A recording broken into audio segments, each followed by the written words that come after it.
Kochi special അയിലയാണ് ഇന്ന് കറി വയ്ക്കാൻ പോകുന്നത്.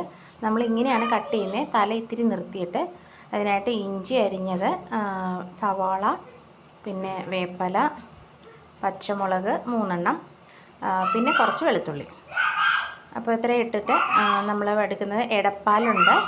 ഇത് തലപ്പാൽ, ആദ്യത്തെ പാലാണ്. നമ്മൾ ചട്ടി ചൂടാവാനായിട്ട് വെക്കുക. ചട്ടി നന്നായിട്ട് ചൂടായതിന് ശേഷം എണ്ണ ഒഴിച്ച് കൊടുക്കുക. എണ്ണ ഒന്ന് തിളക്കുന്ന സമയത്തിന് നമുക്ക് മസാലകൾ വിനാഗിരിയിൽ നമ്മൾ ഡിപ്പ് ചെയ്ത് വെക്കും. അപ്പോൾ അതിനായിട്ട് എണ്ണ ചൂടാവുന്ന സമയത്ത് ഒരു പാത്രത്തിൽ ഒരു ചെറിയ സ്പൂണിൽ 1.5 സ്പൂൺ മഞ്ഞൾപ്പൊടി, ഒരു വലിയ സ്പൂൺ മല്ലിപ്പൊടി, പിന്നെ മുളക് പൊടി എരിവ് പാകത്തിന് നിങ്ങൾക്ക് നോക്കിയിടാം. 2 വലിയ സ്പൂണാണ് ഞാൻ എടുക്കുന്നത്. എനിക്ക് അത്യാവശ്യം എരിവുള്ള മുളക് പൊടി ആയത് കാരണം 2 വലിയ സ്പൂൺ മുളക് പൊടി.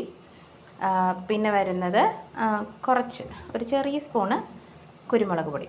ഇത്രയും ഇട്ടിട്ട് 1/4 ബൗൾ അല്ലെങ്കിൽ 1/4 കപ്പ്, അല്ലെങ്കിൽ ബൗളൊക്കെ ആണെങ്കിൽ ഇപ്പോൾ നിങ്ങൾക്ക് ആ ഒരു ഒത്തിരി മീനുണ്ടെങ്കിൽ എടുക്കുന്ന അരപ്പിനനുസരിച്ച് വിനീഗറാണ് അതിൽ ഡിപ്പ് ചെയ്ത് വെക്കുക. എണ്ണ ചൂടാകുമ്പോൾ അതിലേക്ക് വെളുത്തുള്ളി, പച്ചമുളക്, ഇഞ്ചി, വേപ്പില നന്നായിട്ടൊന്ന് മൂത്ത് വരുമ്പോഴേക്കും അതിലേക്ക് നമുക്ക് അരിഞ്ഞു വെച്ച സവാള കൂടി ഇട്ട് കൊടുക്കാം. സവാളയും നന്നായിട്ട് വഴറ്റി, നന്നായിട്ട് വഴണ്ട് വരണം. ബ്രൗൺ കളറൊന്നും ആവണ്ട, നന്നായിട്ടൊന്ന് വഴണ്ടാൽ മതി. വഴണ്ട് വരുമ്പോഴേക്കും നമുക്കതിലേക്ക് മിക്സ് ചെയ്ത്, ഇപ്പോൾ വിനീഗർ ഇട്ട് വെച്ചിരിക്കുന്നത് നന്നായിട്ട് മിക്സ് ചെയ്യുക.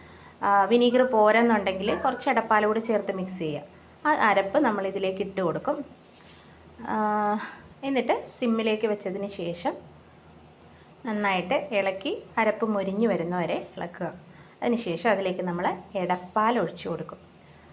എടപ്പാൽ ഒഴിച്ചിട്ട് നന്നായി ഇളക്കി യോജിപ്പിക്കുക.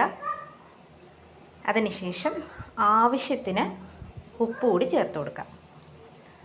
ഇത് ഒന്ന് അടച്ച് വെച്ച് അല്ലെങ്കിൽ തുറന്ന് വെച്ചിട്ടാണെങ്കിലും ഒന്ന് തിള വരുന്ന സമയത്ത് നമ്മൾ മീനിട്ട് കൊടുക്കാം. അതിലേക്ക് ഒത്തിരി വേവില്ല. അപ്പോൾ നമ്മൾ മീൻ ഇതിലേക്ക് ഇട്ടതിന് ശേഷം തീ ഒന്നുകൂടി സിമ്മിലാക്കിയിട്ട് പാത്രം കൊണ്ട് അടച്ചു വെച്ച് ഒരു 2 മിനിറ്റ് വേവിക്കുക. വെന്ത് കഴിഞ്ഞ് 2 മിനിറ്റ് ഒന്ന് വേവിക്കുക. വെന്ത് കഴിഞ്ഞ് നമ്മൾ അവസാനമായിട്ട് ആണ് തലപ്പാൽ ഒഴിച്ചു കൊടുക്കുന്നത്. നന്നായിട്ട് വെന്തതിന് ശേഷം തലപ്പാൽ ഒഴിച്ചു കൊടുക്കുക. തലപ്പാലിന് മുകളിലായി കുറച്ച് എണ്ണ കൂടി ഒഴിക്കുക. എണ്ണ കൂടി ഒഴിച്ച് കൊടുക്കുമ്പോൾ കുറച്ചുകൂടി പാകത്തിനാകും. എണ്ണ കൂടി ഒഴിച്ചതിന് ശേഷം 2 വേപ്പില തണ്ടോടുകൂടി വയ്ക്കുക. പിന്നെ ഒന്നുകൂടി സിമ്മിലിട്ട് അല്ലെങ്കിൽ നല്ല തീയിൽ തന്നെ വയ്ക്കുക.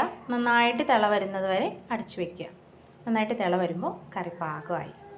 അപ്പോൾ ഇതെല്ലാവരും ട്രൈ ചെയ്യണം. കൊച്ചിക്കാരുടെ സ്പെഷ്യലായിട്ടുള്ളതാണ്. വിനീഗറിൽ ഒത്തിരി സ്ഥലത്ത് വയ്ക്കുമെന്ന് എനിക്ക് തോന്നുന്നില്ല.